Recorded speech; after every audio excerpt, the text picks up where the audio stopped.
Does your blog suck? Are you not getting a lot of views, comments, likes, etc.? Are you worried that maybe your post isn't what it should be or what it could be? Find out how to write a blog that doesn't suck coming up next. Hey guys, my name is Spencer Kaufman. Thank you for watching this YouTube channel. It's all about making information known to you. We've got software reviews, plugin reviews, online hints and tips, social media how-to, and lots of information on how to be successful on the Steemit blogging platform so you can spread your message, grow your following, and start making money online. Today, we are going to talk about how to write a blog that doesn't suck. This video will show you some great tips on writing blog articles and blog posts that people will like, comment on, upvote, share, and follow you. So there are a number of things when writing a blog post. The first one is content must be valuable. Okay? You need to write content that people are going to want to read. They're going to need to like it. It has to be likable content. It has to be good. There are really three categories of content. The first one is it's useful. Okay? If something isn't useful, then it better be entertaining. Because if it isn't useful and it's not entertaining, then there's really only one other thing that it can be, and that is useless. So if you are not writing posts that are either useful or entertaining, then you are currently writing useless content. And that is why no one is finding your stuff, voting on your stuff, and commenting on it, because it's useless. So how can you make it useful or entertaining? That's really easy. There are a few tricks. We're going to talk about them right here on how you can make it useful. So the first thing is the content has to be valuable. Give people some good information, detailed information, telling them about something or how to do something. Give them information that is going to help them in life. And if it's going to be entertaining, then it has to make them laugh, they have to smile, they have to like it, etc. For now, we're not going to talk about entertainment, we're going to talk about usefulness. That is the goal here, is to help other people be successful and to do something productive with their time, with their lives, to spread their message and grow their following, to share the word. That is what we're talking about. For example, you're watching this video. Why? Because you want to know how to write a better blog. That is useful. You're going to learn something, hopefully. The second thing you should do in your post is add pictures. Pictures are so great. If you put pictures in every couple of paragraphs, it not only breaks up the paragraph, which psychologically makes your blog look less daunting and intimidating. If you see a big block of text and that's all it is, there's no indentation, it's all justified evenly and it's just one solid block, you're going to look at that and be like, no way am I going to read that. However, if you see some text, a picture, some text, a picture, and it's all broken up and it looks nice, you'll say, oh, this isn't so bad. And you can read a little bit, then you can enjoy a nice photo, read a little bit, enjoy a nice photo. It really helps if the pictures go along with the post. For example, if you're showing people how to do something or telling them about affiliate marketing online or how to do something on the internet, edit a post, and your pictures can be things that are steps along the way or step-by-step process. If you're showing someone how to make a cake and your first thing is a picture of the ingredients and then it's a picture of them in the bowl and then the final one is a picture of the finished cake, those are useful pictures and they go along with the post. People will love that. In addition, it also makes it easier for them to share those pictures and share that post.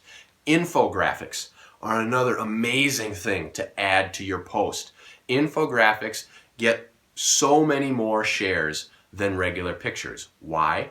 Because it has your post information. It has the steps of your post. It has a whole summary of your article in a little picture for people to share and understand when they see it without your content.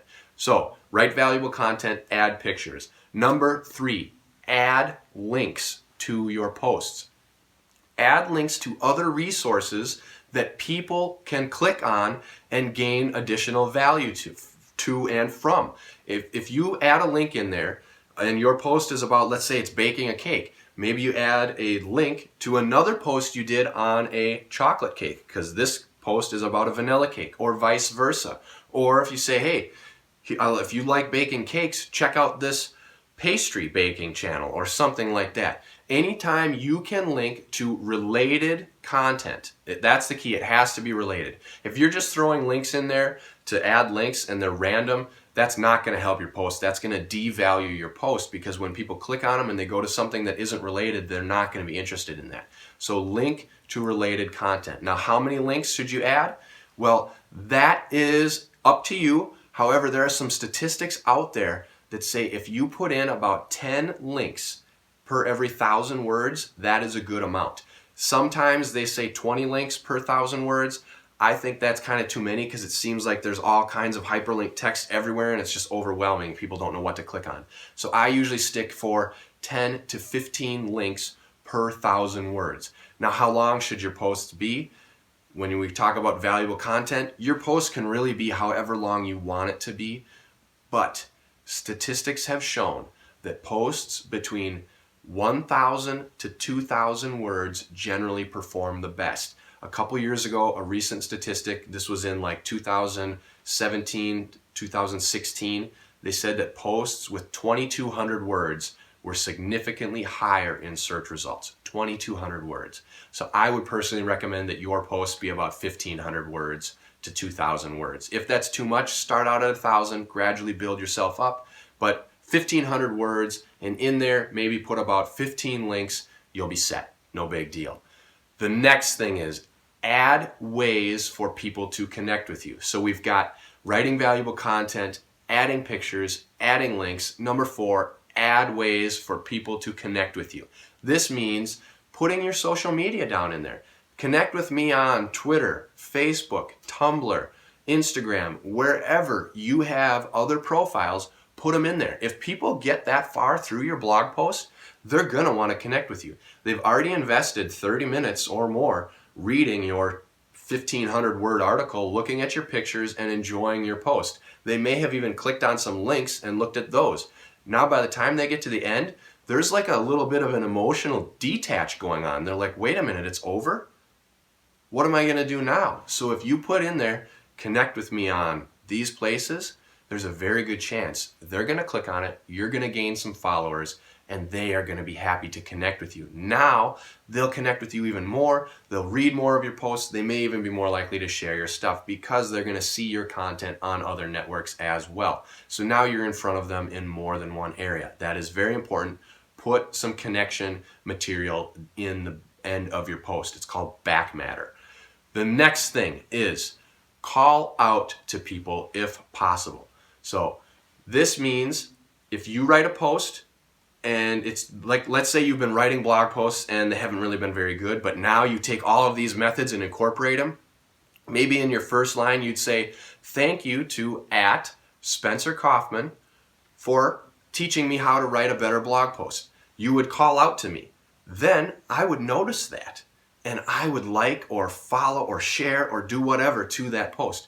In addition, if you're writing a post about writing blogs on Steemit, or you're doing something with Markdown or coding or upvote bots or whatever it may be, and there are other people that have created resources that can help, you would link to their resource and also mention them in your post. So you could say, thanks to @so-and-so for creating this great tool that can be used for tracking such and such.